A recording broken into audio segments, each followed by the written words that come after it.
नमस्कार दोस्तों, मेरा नाम है योगानंद। आवाज़ ऊँची हो तो कुछ लोग सुनते हैं, लेकिन अगर बात ऊँची हो तो बहुत सारे लोग सुनते हैं। आज की कहानी एक 24 साल के लड़के की है, जो सेठ के यहाँ पर नौकरी करता था। उसके माँ-बाप इस दुनिया में नहीं थे, उसकी ज़िंदगी बड़ी परेशानी में चल रही थी। वह रोज़ सुबह उठता था, पैसे कमाने जाता था और शाम को घर आता था, खाना बनाता था, खाता था और सो जाता था।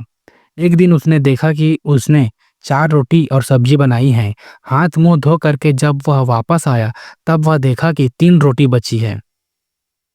दूसरे दिन भी यही हुआ, तीसरे दिन भी यही हुआ, चौथे दिन भी। लेकिन उसने ध्यान दिया और चूहे को पकड़ लिया। एक चूहा था मोटा सा, रोटी लेकर के जा रहा था, तो चूहे को पकड़ लिया। तो चूहे ने कहा कि भैया, मेरी किस्मत का क्यों खा रहे हो? मेरी रोटी तो मुझे ले जाने दो। तो लड़के ने कहा कि बेटा, मेरे पास में ज़्यादा पैसे नहीं हैं, सिर्फ 4 रोटी मैंने बनाई है, उसमें से एक तुम ले जा रहे हो, तो मैं क्या करूँगा? मेरी ज़िंदगी ने मुझे बहुत बेहाल कर रखा है। तो चूहे ने कहा कि तुम्हारे सारे सवालों के जवाब तुम्हें एक इंसान दे सकता है। लड़के ने पूछा कि कौन? तो चूहे ने कहा गौतम बुद्ध। उनके आश्रम में जाओ, उनसे अपनी ज़िंदगी के बारे में पूछो, वो तुम्हें रास्ता बताएंगे कि क्या करना है। लड़के ने कहा बहुत बढ़िया। उसने चूहे की बात मान ली और उस रोटी को ले जाने दिया। फिर वह लड़का गौतम बुद्ध से मिलने के लिए चल पड़ा। सेठ से कुछ दिनों की छुट्टी ले ली। रास्ता लंबा था, रात हो गई थी। लड़के को कुछ दिखाई नहीं दे रहा था। थोड़ी दूर पर एक हवेली दिखाई दे रही थी। वहां जा करके शरण मांगी। हवेली की मालकिन ने पूछा कि बेटा, कहाँ जा रहे हो? तो लड़के ने कहा कि गौतम बुद्ध के आश्रम जा रहा हूँ, उनसे मिलने के लिए। तो मालकिन ने कहा कि बहुत बढ़िया जगह जा रहे हो। गौतम बुद्ध से हमारे एक सवाल का जवाब ले करके आना। अगर वह सवाल का जवाब दे दे तो। लड़के ने कहा जरूर, आपका सवाल जरूर पूछूंगा, बताइए। तो हवेली की मालकिन ने कहा कि बेटा, मेरी 20 साल की बेटी है, जो 20 सालों में एक शब्द तक नहीं बोली है, बोल नहीं सकती है। बस उनसे पूछ लेना कि अब बेटी कब बोलेगी। या बोलते बोलते उनकी आंखों में आंसू आ गए। लड़के ने कहा माता जी, आप परेशान मत हो, मैं जाऊंगा और आपके सवाल का जवाब ले करके आऊंगा। लड़का अगले दिन चल पड़ा। रास्ता बहुत ज्यादा लंबा था। रास्ते में उसे बड़े बड़े पहाड़ मिले, ऊंचे ऊंचे बर्फ वाले पहाड़ मिले। उसे समझ नहीं आ रहा था कि कैसे पार करूंगा। बड़ी देर हो गई। फिर उसे फिर उसे एक जादूगर दिखाई दिया, जो वहां बैठ करके तपस्या कर रहा था। जादूगर के पास गया। उसने बोला कि मुझे गौतम बुद्ध से मिलने के लिए जाना है। रास्ता तो बहुत ही कठिन वाला लग रहा है, कैसे मैं पार करूंगा, बताइए।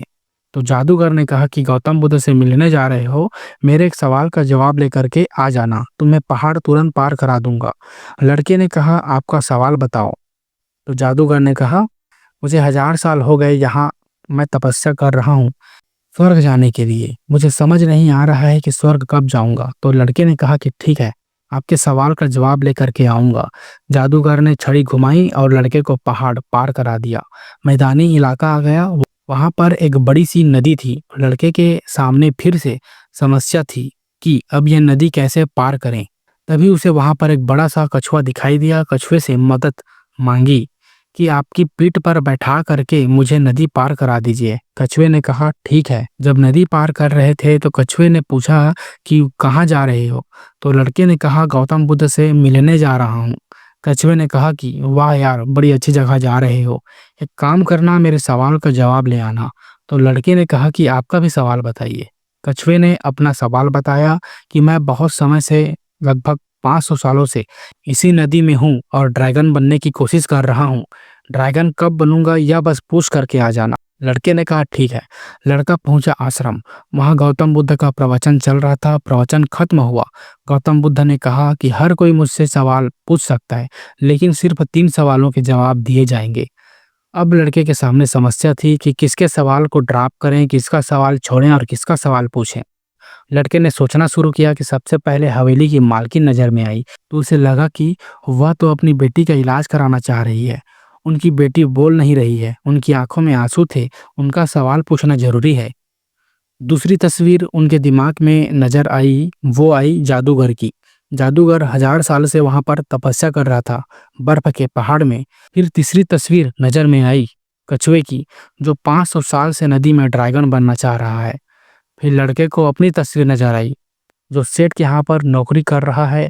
लड़के ने सोचा कि मैं तो नौकरी कर ही रहा हूँ, खाना खा ही रहा हूँ, ठीक चल ही रहा है, थोड़ा और मेहनत करूँगा, कुछ बदलूँगा। लेकिन इन तीनों की ज़िंदगी में बदलाव लाना ज़रूरी है। इन तीनों के सवाल पूछने ज़रूरी हैं। लड़के ने गौतम बुद्ध से तीनों के सवाल पूछे। गौतम बुद्ध ने जवाब दिया। सबसे पहले हवेली की मालकिन के सवाल का उन्होंने जवाब दिया कि उस मालकिन की बेटी जो 20 साल की है, उसकी जैसी शादी हो जाएगी वो लड़की बोलना शुरू कर देगी। दूसरे सवाल का जवाब था कि जादूगर से कहना कि वो छड़ी छोड़ दें। जिस दिन उसने छड़ी छोड़ दी, छड़ी का त्याग कर दिया, वह स्वर्ग चला जाएगा। तीसरा सवाल था कछुए का। गौतम बुद्ध ने कहा कि कछुए से कहना कि अपना कवच उतार दे।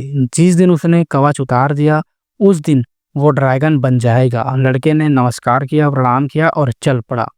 वापस रास्ते में कछुए से मिला। कछुए से कहा कि भैया कवच उतार दो, गौतम बुद्ध ने कहा है तुम ड्रैगन बन जाओगे। कछुए ने जैसे ही कवच उतारी, मोती ही मोती निकल आए। कछुए ने कहा मोती का मैं क्या करूंगा, आप ले जाओ। लड़के को मोती दे दिए गए और कछुआ ड्रैगन बन गया। थोड़ा आगे चला तो जादूगर मिला। जादूगर को जा करके बताया कि भैया आपको छड़ी छोड़नी पड़ेगी, तभी आप स्वर्ग जा पाओगे।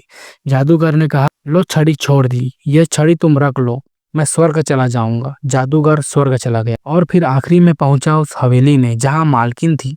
मालकिन से जा करके बोला कि मालकिन आपका जो सवाल था उसका जवाब मिल गया है। आपकी जो 20 साल की बेटी है, जिस दिन उसकी शादी हो जाएगी, उस दिन वो लड़की बोलना शुरू कर देगी।